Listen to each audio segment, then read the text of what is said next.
بسم اللہ الرحمن الرحیم۔ حضرت فاطمہ اور حضرت علی کا نکاح۔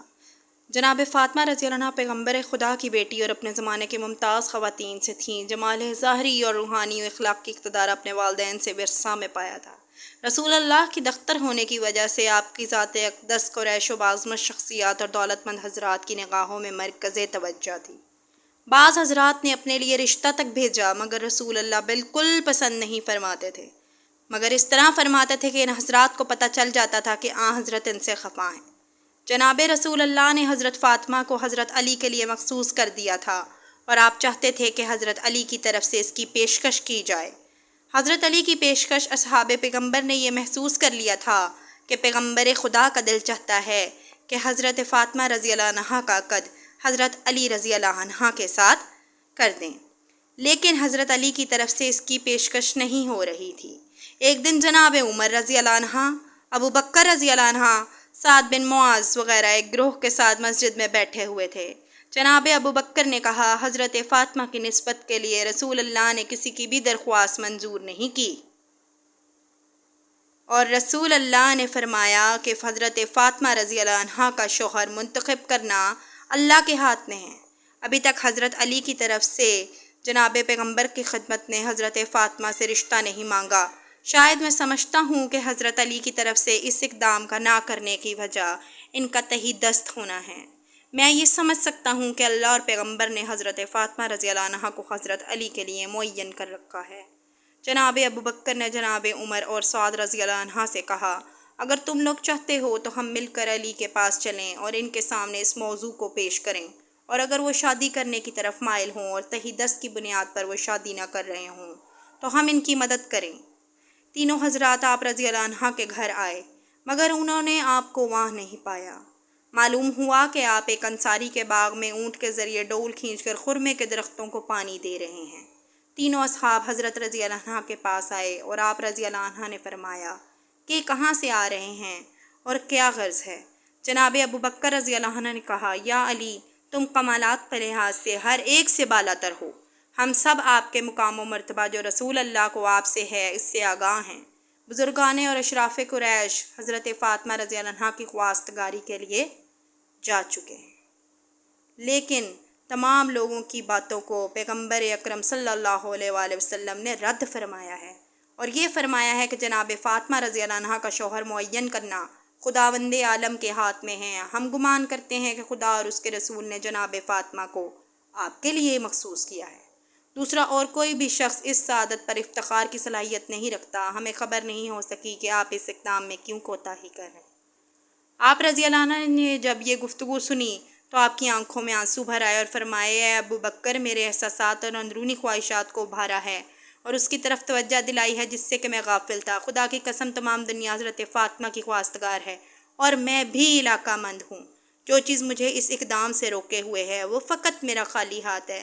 جناب ابو بکر نے کہا، یا علی، آپ یہ بات نہ کریں، کیونکہ پیغمبر خدا کی نگاہ میں دنیا اور مال دنیا کی کوئی قیمت نہیں ہے۔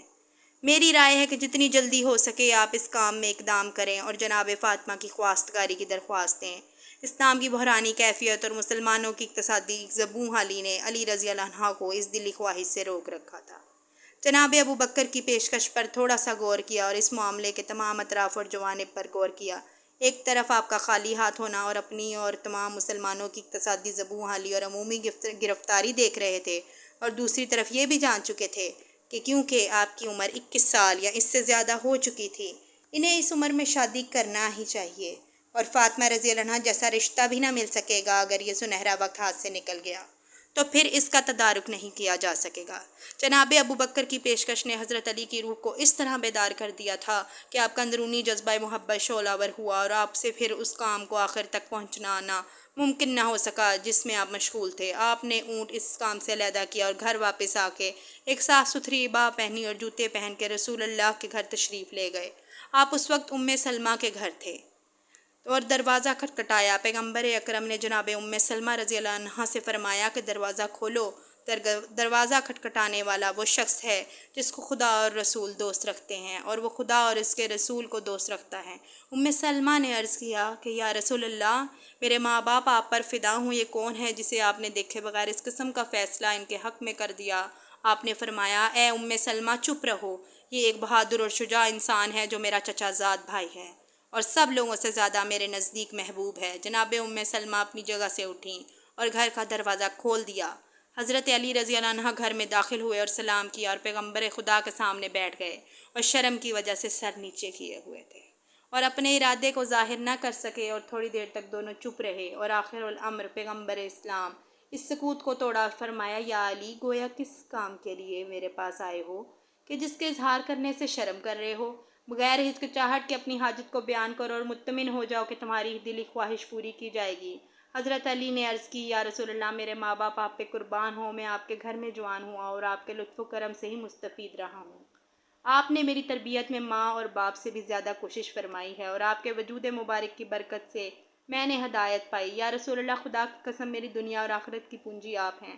اب وہ وقت آ پہنچا ہے کہ کسی رفقہ حیات کا انتخاب کروں، خانہ دار زندگی کو تشکیل دوں تاکہ اس سے مانوس رہوں اور اپنی تکالیف کو اس وجہ سے کم کر سکوں۔ پیغمبر صلی اللہ علیہ وسلم اس پیشکش کے منتظر تھے۔ آپ کا چہرہ انور خوشی اور سرور سے جگمگا اٹھا اور فرمایا کہ صبر کرو، میں فاطمہ رضی اللہ عنہا سے اس کی اجازت لے لوں۔ پیغمبر اکرم جناب فاطمہ رضی اللہ عنہ کے پاس تشریف لے کر فرمایا تم علی رضی اللہ عنہ کو بہتر جانتی ہو، وہ خواستگاری کے لیے آئے ہیں، آیا تم اجازت دیتی ہو کہ میں تمہارا ان سے عقد کر دوں؟ جناب فاطمہ رضی اللہ عنہا شرم کی وجہ سے ساکت رہیں اور کچھ نہ بولیں۔ پیغمبر خدا نے جناب کے سکوت کو رضامندی کی علامت قرار دیا۔ پیغمبر نے فرمایا اے علی، تم جلدی سے مسجد میں جاؤ، میں بھی تمہارے پیچھے آ رہا ہوں تاکہ لوگوں کے سامنے عقد کی تقریب اور خطبہ عقد بجا لاؤں۔ علی رضی اللہ عنہ خوش و مسرور مسجد روانہ ہو گئے۔ جناب عمر اور ابو بکر رضی اللہ عنہ راستے میں ملاقات ہوئی۔ تمام واقعہ سے ان کو آگاہ کیا اور کہا کہ رسول نے اپنی دختر مجھ سے تزویج کر دی ہے اور ابھی میرے پیچھے آ رہے ہیں تاکہ لوگوں کے سامنے عقد کے مراسم انجام دیں۔ پیغمبر خدا جبکہ آپ کا چہرہ خوشی و شادمانی سے چمک رہا تھا اور خدا کی حمد و ثنا کے بعد فرمایا اے لوگو، آگاہ رہو کہ جبرائیل رضی اللہ عنہ مجھ پر نازل ہوئے ہیں اور خداوند کریم کی طرف سے پیغام لائے ہیں کہ حضرت علی اور حضرت فاطمہ کے ازدواج کے مراسم عالم بالا میں فرشتوں کے حضور منعقد کیے جا چکے ہیں اور حکم دیا ہے کہ زمین پر بھی یہ مراسم انجام دیے جائیں۔ میں تم کو گواہ قرار دیتا ہوں۔ آپ اس کے بعد بیٹھ گئے اور حضرت علی سے فرمایا کہ اٹھو اور خطبہ پڑھو۔ حضرت علی کھڑے ہوئے اور فرمایا کہ میں خداوند عالم کا اس کی نعمتوں کا شکر ادا کرتا ہوں اور ایسی گواہی دیتا ہوں جو اس ذات کو پسند ہو کہ اس کے علاوہ کوئی خدا نہیں، اور ایسا درود ہو جناب محمد صلی اللہ علیہ وآلہ وسلم پر جو آپ کے مقام و درجہ بالا تر کر دے۔ لوگوں، میرے اور فاطمہ کے ازدواج کو اللہ تعالیٰ نے پسند فرمایا ہے اور اس کا دیا ہے میرے اور فاطمہ کے ازدواج اللہ راضی ہے اور اس کا حکم دیا ہے۔ لوگوں، رسول اللہ نے فاطمہ رضی اللہ عنہ کا عقد مجھ سے کر دیا ہے اور میری زرا کو بطور مہر قبول فرمایا ہے۔ آپ ان سے پوچھ لیں اور گواہ ہو جائیں۔ مسلمانوں نے پیغمبر اکرم کی خدمت میں عرض کیا یا رسول اللہ، آپ نے فاطمہ رضی اللہ عنہ کا حضرت علی سے کر دیا ہے؟ تو انہوں نے جواب فرمایا ہاں۔ تمام حاضرین نے دعا کے لیے ہاتھ اٹھائے اور کہا کہ خدا اس ازدواج کو تمہارے لیے مبارک قرار دے اور ان میں محبت و الفت